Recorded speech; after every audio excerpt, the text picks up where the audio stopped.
Well, gentlemen, here's how it's gonna go. The two of you guys are going head-to-head in a fierce 8-hour weapons building competition where you're both gonna build an international weapon from start to finish. Now, as you notice, the judges are not here with us, and that's by design, because we want them coming into testing not knowing which one of you built which weapon. You both are building this. El Cid's Tizona. The Tizona of El Cid is a legendary Spanish blade dating back to the 11th century. Featuring a double-edged straight blade, it was perfect for delivering deadly slashes and thrusts against its enemy. This formidable weapon was made famous by the Castilian knight and warlord Rodrigo Diaz de Vivar, better known by his nickname, El Cid.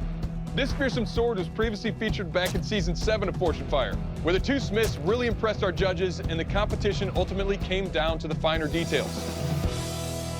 Gentlemen, good luck. Your time starts now.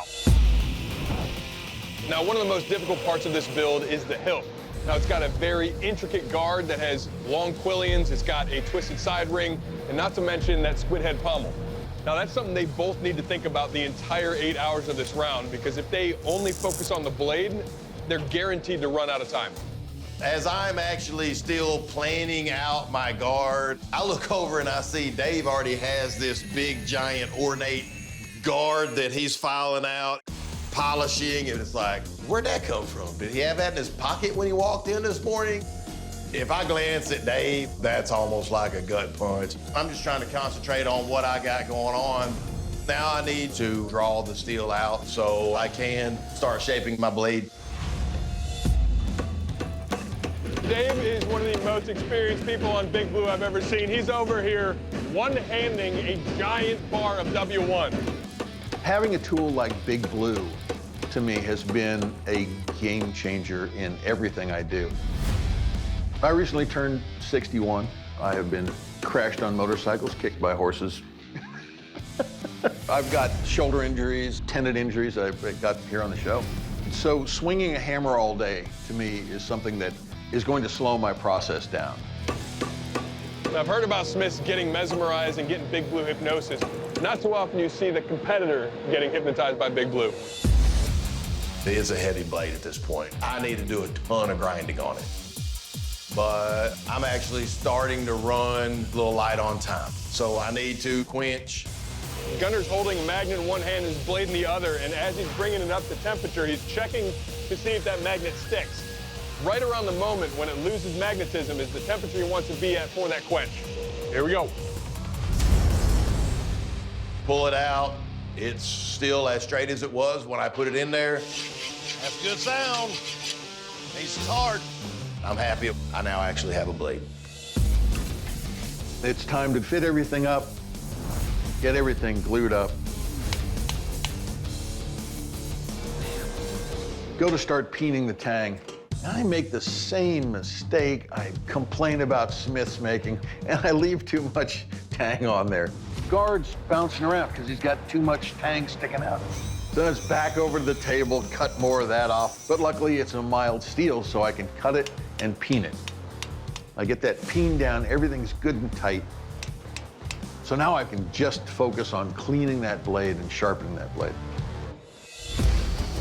5, 4, 3, 2, 1.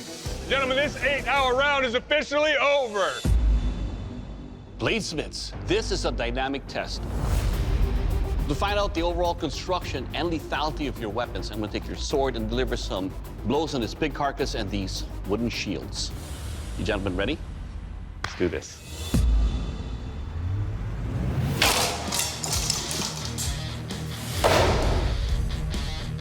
Oh, geez.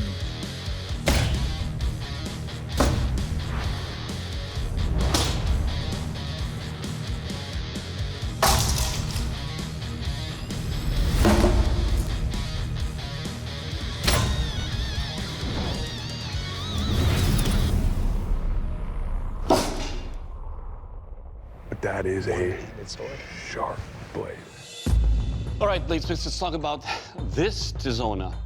First stop, in picking up the weapon, there was a nice feel and balance to it. The handle construction is nice and smooth, nothing here that can harm my hands, and these edges are sharp, very sharp cuts. And overall, this sword will kill. All right, time to test the other sword.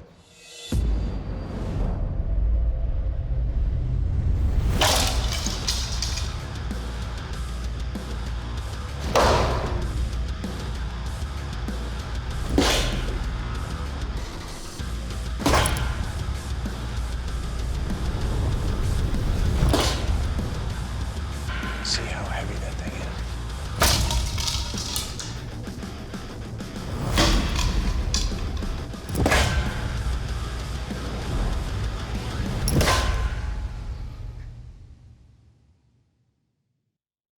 When I adjusted the guard, there's something pokey. Need a little, just a little Band-Aid.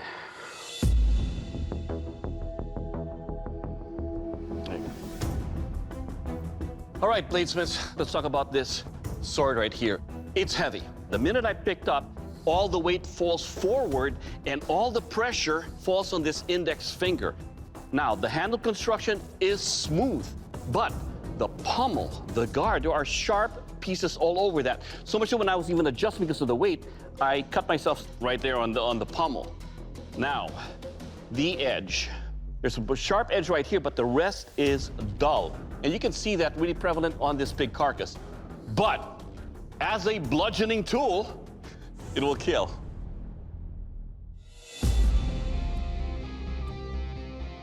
Well, gentlemen, after a very difficult 8 hours of competition, here we are. We had 2 Tizonas that made it through our testing, but as you know, only one of you guys can leave this forge as the Beat the Judges champion. And after that testing and a discussion, the judges did make the final decision. And the winner of this Beat the Judges competition is...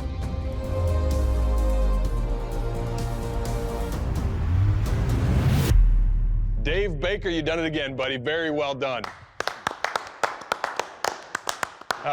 Gunner, you're a talented smith, but unfortunately your blade did not come out on top, and Doug's gonna tell you why. Gunner, unfortunately your sword was heavy and harder to wield, but the unfinished aspects of your handle had a sharp point where it actually drew blood on my finger. And that's the reason why you didn't win today. Sorry about that. Not at all. Well, Dave Baker, congratulations, buddy. You are the Beat the Judges champion, but unfortunately your time in this competition has ended. I'm gonna have to ask you to please step back to the judges' table. Yeah. Nice job, man. That was a rough build, man. Another win and Beat the Judges. I can't be happier. Awesome. It was a tough competition, a really tough sword to do in 8 hours. Gunnar was a great smith to compete against. I am glad I beat him, though. That room might be Forged in Fire's forge, but it's my house.